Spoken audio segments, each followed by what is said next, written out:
Saksakallan gunarnavasya Vande Guru Sri Charanarabindam.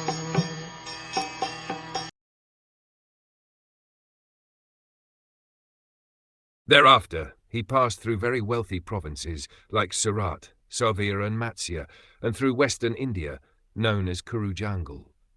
At last, he reached the bank of the Yamuna, where he happened to meet Uddhava, the great devotee of Lord Krishna.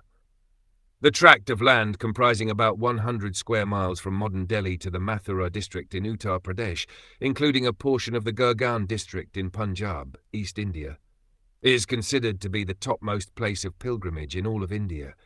This land is sacred because Lord Krishna travelled through it many times.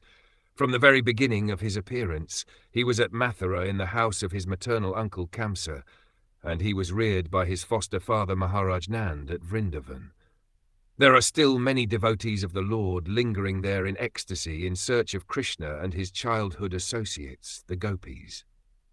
It is not that such devotees meet Krishna face to face in that tract of land, but a devotee eagerly searching after Krishna is as good as his seeing him personally.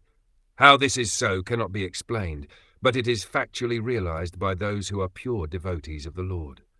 Philosophically, one can understand that Lord Krishna and his remembrance are on the absolute plane, and that the very idea of searching for him at Vrindavan in pure God consciousness gives more pleasure to the devotee than seeing him face to face.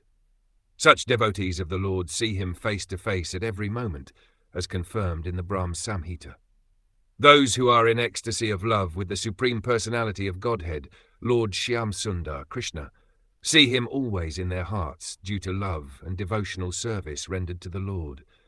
Both Vidhura and Uddhava were such elevated devotees, and therefore they both came to the bank of the Yamuna and met each other.